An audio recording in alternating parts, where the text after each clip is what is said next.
We begin with Franklin Delano Roosevelt's first inauguration.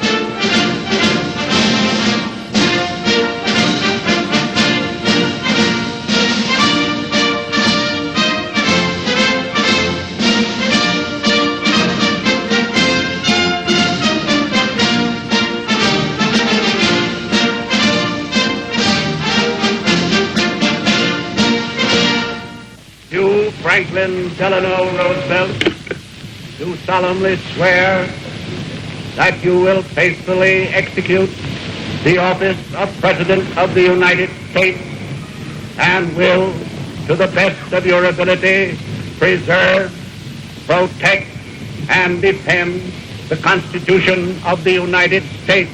So help you God.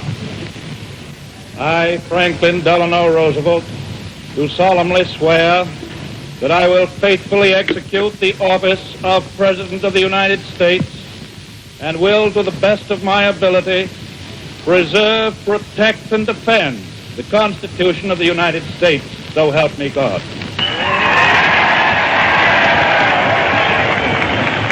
President Hoover, Mr. Chief Justice, my friends, this is a day of national consecration. And I am certain that on this day, my fellow Americans expect that on my induction into the presidency, I will address them with a candor and a decision which the present situation of our people impels. This is preeminently the time to speak the truth, the whole truth, frankly and boldly. Nor need we shrink from honestly facing conditions in our country today. This great nation will endure as it has endured, will revive and will prosper. So first of all, let me assert my firm belief that the only thing we have to fear is fear itself, nameless, unreasoning, unjustified terror, which paralyzes needed effort to convert retreat into advance. In every dark hour of our national life, a leadership of frankness and of vigor has met with that understanding and support of the people themselves, which is essential to victory. And I am convinced that you will again give that support to leadership in these critical days. In such a spirit on my part and on yours, we face our common difficulties. They concern, thank God, only material things. Values have shrunk to fantastic levels. Taxes have risen. Our ability to pay has fallen. Government of all kinds is faced by serious curtailment of income. The means of exchange are frozen in the currents of trade. The withered leaves of industrial enterprise lie on every side. Farmers find no markets for their produce, and the savings of many years in thousands of families are gone. More important, a host of unemployed citizens face the grim problem of existence, and an equally great number toil with little return. Only a foolish optimist can deny the dark realities of the moment.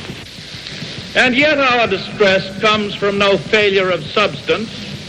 We are stricken by no plague of locusts compared with the perils which our forefathers conquered because they believed and were not afraid. We have still much to be thankful for. Nature still offers her bounty, and human efforts have multiplied it. Plenty is at our doorstep, but a generous use of it languishes in the very sight of the supply. Primarily, this is because the rulers of the exchange of mankind's goods have failed through their own stubbornness and their own incompetence, have admitted their failure and have abdicated. Practices of the unscrupulous money changers stand indicted in the court of public opinion, rejected by the hearts and minds of men. True, they have tried, but their efforts have been cast in the pattern of an outworn tradition. Faced by failure of credit, they have proposed only the lending of more money. Stripped of the lure of profit by which to induce our people to follow their false leadership, they have resorted to exhortation, pleading tearfully for restored confidence. They only know the rules of a generation of self-seekers. They have no vision, and when there is no vision, the people perish. Yes, the money changers have fled from their high seats in the temple of our civilization.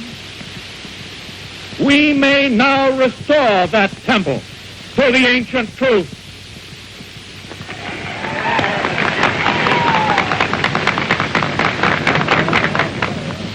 The measure of that restoration lies in the extent to which we apply social values, more noble than mere monetary profit. Happiness lies not in the mere possession of money. It lies in the joy of achievement, in the thrill of creative effort. The joy and the moral stimulation of work no longer must be forgotten in the mad chase of evanescent profit. These dark days, my friends, will be worth all they cost us if they teach us that our true destiny is not to be ministered unto, but to minister to ourselves, to our fellow men.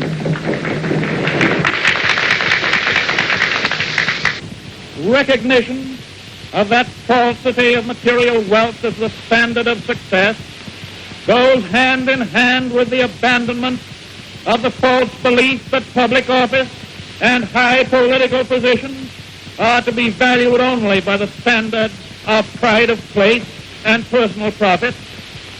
And there must be an end to a conduct in banking and in business which too often has given to a sacred trust the likeness of callous and selfish wrongdoing. Small wonder that confidence languishes, for it thrives only on honesty, on honor, on the sacredness of obligations, on faithful protection, and on unselfish performance. Without them, it cannot live. Restoration calls, however, not for changes in ethics alone. This nation is asking for action, and action now.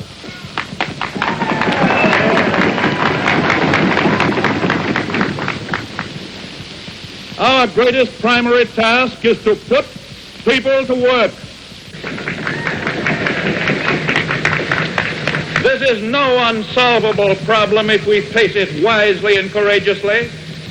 It can be accomplished in part by direct recruiting by the government itself, treating the task as we would treat the emergency of a war, but at the same time, through this employment, accomplishing greatly needed projects to stimulate and reorganize the use of our great natural resources. Hand in hand with that, we must frankly recognize the overbalance of population in our industrial centers, and by engaging on a national scale in a redistribution, endeavor to provide a better use of the land for those best fitted for the land. Yes, the task can be helped by definite efforts to raise the values of agricultural products, and with this the power to purchase the output of our cities. It can be helped by preventing realistically the tragedy of the growing loss through foreclosure of our small homes and our farms. It can be helped by insistence that the federal, the state, and the local governments act forthwith on the demand that their cost be drastically reduced. It can be helped by the unifying of relief activities which today are often scattered, uneconomical, unequal. It can be helped by national planning for and supervision of all forms of transportation and of communications and other utilities that have a definitely public character. There are many ways in which it can be helped, but it can never be helped by merely talking about it.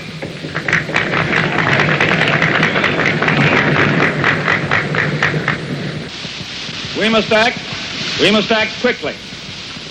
And finally, in our progress towards a resumption of work, we require two safeguards against a return of the evils of the old order. There must be a strict supervision of all banking and credit and investments. There must be an end to speculation with other people's money.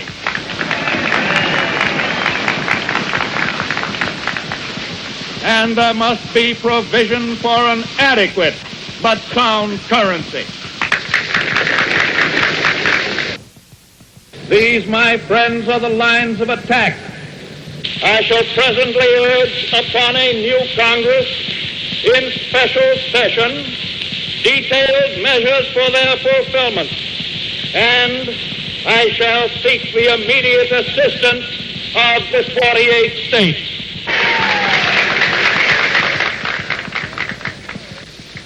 Through this program of action, we address ourselves to putting our own national house in order and making income balance outgo. Our international trade relations, though vastly important, are in point of time and necessity secondary to the establishment of a sound national economy. I favor, as a practical policy, the putting of first things first. I shall spare no effort to restore world trade by international economic readjustment, but the emergency at home cannot wait on that accomplishment. The basic thought that guides these specific means of national recovery is not narrowly nationalistic. It is the insistence as a first consideration upon the interdependence of the various elements in and parts of the United States of America, a recognition of the old and permanently important manifestation of the American spirit of the pioneer. It is the way to recovery. It is the immediate way. It is the strongest assurance that recovery will endure. In the field of world policy, I would dedicate this nation to the policy of the good neighbor. The neighbor who resolutely respects himself and, because he does so, respects the rights of others. The neighbor who respects his obligations and respects the sanctity of his agreements in and with a world of neighbors. If I read the temper of our people correctly, we now realize, as we have never realized before, our interdependence on each other, that we cannot merely take, but we must give as well. That if we are to go forward, we must move as a trained and loyal army, willing to sacrifice for the good of a common discipline. Because without such discipline, no progress can be made, no leadership becomes effective. We are, I know, ready and willing to submit our lives and our property to such discipline because it makes possible a leadership which aims at the larger good. This I propose to offer, pledging that the larger purposes will bind upon us all, as a sacred obligation, with a unity of duty hitherto evoked only in times of armed strife. With this pledge taken, I assume unhesitatingly the leadership of this great army of our people, dedicated to a disciplined attack upon our common problems. Action in this image, action to this end, is feasible under the form of government which we have inherited from our ancestors. Our Constitution is so simple, so practical, that it is possible always to meet extraordinary needs by changes in emphasis and arrangement without loss of essential form. That is why our constitutional system has proved itself the most superbly enduring political mechanism the modern world has ever seen. It has met every stress of vast expansion of territory, of foreign wars, of bitter internal strife, of world relations.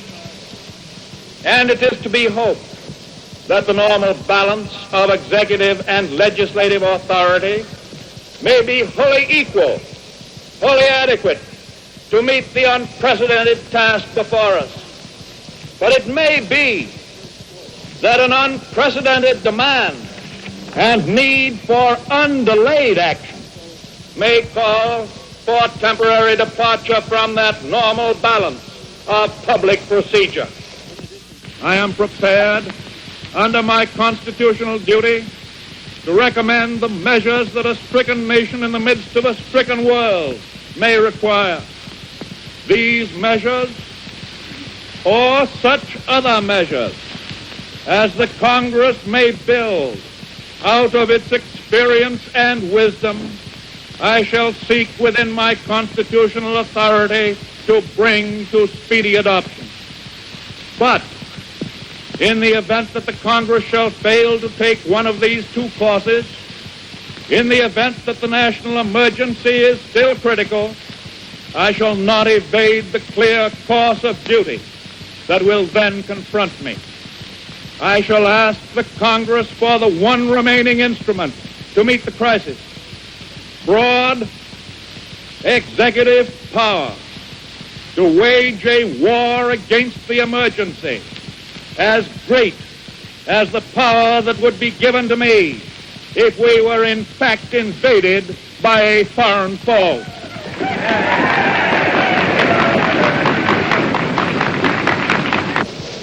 For the trust reposed in me, I will return the courage and the devotion that befit the time. I can do no less. We face the arduous days that lie before us in the warm courage of national unity, with the clear consciousness of seeking old and precious moral values, with the clean satisfaction that comes from the stern performance of duty by old and young alike. We aim at the assurance of a rounded, a permanent national life. We do not distrust the future of essential democracy. The people of the United States have not failed. In their need, they have registered a mandate that they want direct, vigorous action. They have asked for discipline and direction under leadership.